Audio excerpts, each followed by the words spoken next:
you'll notice that there's a lot of relationship between logical operators, if statements, inequality, and relational operators. They all kind of mean sort of the same thing, and I will show you how that works and why I think so. Okay, so let's define and look what is this thing called logical operators. I'm going to scroll down here. Okay, logical operator. So the logical operators are the following: the not, remember the exclamation mark, and the or, so which is just shift, and then the backslash twice, which are called the pipes. Okay, that's the or. And then we have the and, which is just ampersand control, two ands here as such. Those are the logical operators. So now, the knowledge that we have about relational operators, we can use relational operators, right, to relate two variables with the logical operators to then change or invert the Boolean results for the variables that we're trying to compare. Let's see how that works. So at the bottom here, again, I'm going to go ahead and do this. Put this really down here. So what I'm going to do here, let's get rid of this.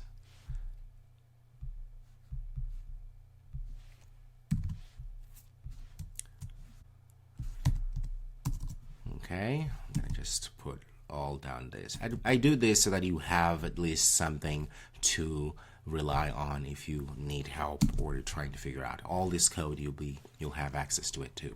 But I would rather have you also typing along if you haven't noticed already.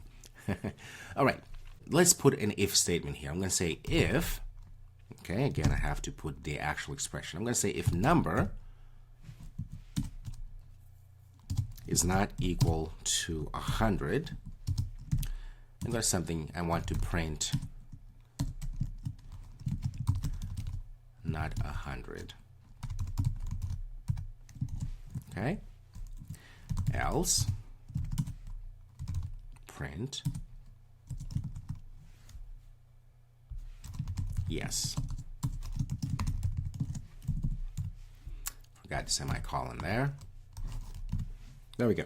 Okay, very simple. So if number is not 100, we're going to print this. Else, so if this is not true, if this returns false, then we're going to print yes. Let's see what's going to happen. Not 100, right? Because number is 34, and this will print. Okay, so this expression here, of course, is going to be true. That's why this is printing. Now, here's what we're going to do. We are going to use our logical operators here to invert the Boolean type of whatever we're getting from the result from this expression here. So what I'm going to do, I'm actually going to go and close everything into parentheses, all this expression here, and I will append at the end here a not. Give it a space so you can actually see what's going on. This expression here is going to be evaluated. It's going to say number is not 100. So it's going to be true because indeed number is 34 and it's not 100.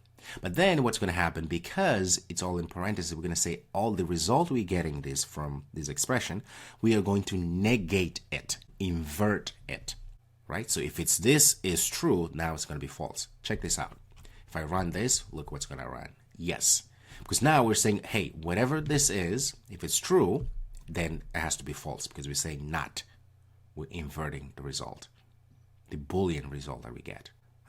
You see? So now we've used, again, this expression here is not a logical operator, is indeed a relational operator.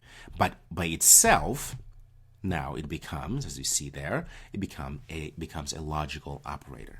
Now, check this out. We can actually create a longer expression because now we can say, okay, if whatever we're getting here and we convert it to the opposite or revert it, we can say again and say or. Remember this order we created here? It's just shift and backslash twice, the pipes. We can say or, again, number is less than or equal to 100. Look how complex we're making this now. Print else, print yes. Okay, let's become detective here because we know this is going to bring a false, right? So now we have false or what? Number is less than or equal to 100. Is it true? Number is less than or equal, yes, or true. Let's run. It's going to be not 100. What's happening here? False or true, it always yields to true if we say or. That means if we ever use the logical operator or, only one side has to be true for the whole expression to be true. Does it make sense? Write it down here. Or, I'm going to say, only needs one, I'm going to call it side, okay, or one expression to be true for the whole expression to be true.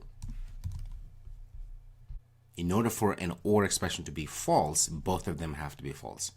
You want to see if it's true? I'm going to change this to less than or equal to. There we go. It says yes. That's why they print it. Because else is now running. So now we are getting into the logical operators, which is really fun. Now, this, again, it is the really the basis of computing. I know, I've been saying this for a little while, but that is true, guys. I mean, this is amazing. It looks very simplistic, conceptually speaking, but there's so many things you can do. All of your applications that you use on your phone, all of your computer, even your operating system, if you're using Mac, Windows, Linux, whatever it is, this, ladies and gentlemen, it's what's happening at the basis of your operating system of computing, ladies and gentlemen. This is computer science, if you will. There are people, I will tell you, that go to school for years and years as PhD. All they learn about is ors and ands and next or and all these logical operators. There are courses that people take for years and people have PhD for logic. This, ladies and gentlemen, is what computing is all about. Oh, let that sink in for a second. So you can make this as complex as you want. Now let's see what happens with the and. I'm going to just go ahead and copy this. Let me go ahead and comment this out. So now we can change this instead of or. I'm going to change this to and. Let's see what's going to happen. I'm going to change this back to less than or greater to 100. Let's run. And still says yes. What's happening here? So we still have false and number is less than. Yes, it's true. So we have false and true. For false and true, it's always going to be false. So and or are the opposite. Because we said here for the and, for the or, only one side needs to be true for the whole expression to be true. But for the and, only, I'm going to say the expression is true if both sides are true. Look at this, right? Because now we have one false and one true, and the whole expression is going to be false. That's why the yes is running. Because we're saying this has to work, this has to print only and only if this whole expression is true. Like both of them. This expression here is true, and this is true. All of this is also true.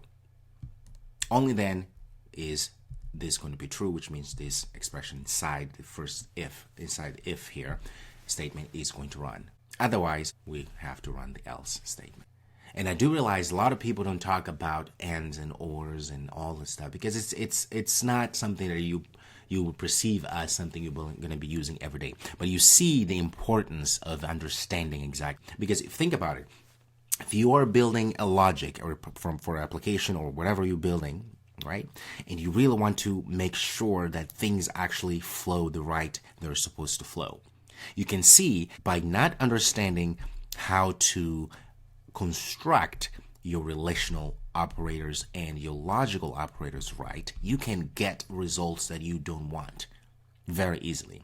If you don't understand what's happening here, ladies and gentlemen, then we are in for a lot of trouble. Because if I wanted my application, for instance, if I have this very huge, large expression, and I want something to happen afterwards when that expression is evaluated, if that thing that needs to happen is very important for the whole system that I'm building, you can see if I'm building, let's say, something for an airplane, an application that runs on airplane, you can see that's not something small. It's a difference between, oh, there was just like a little error that happens in the cockpit from, well, we just lost one engine, we lost direction, we lost everything, we're going down, ladies and gentlemen.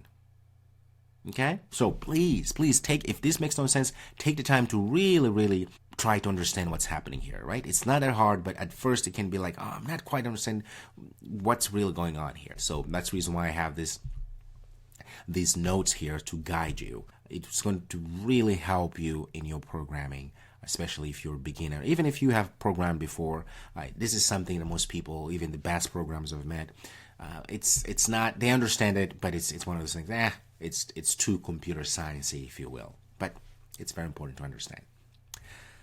All right, I'll stop preaching now. I'll see you in the next video.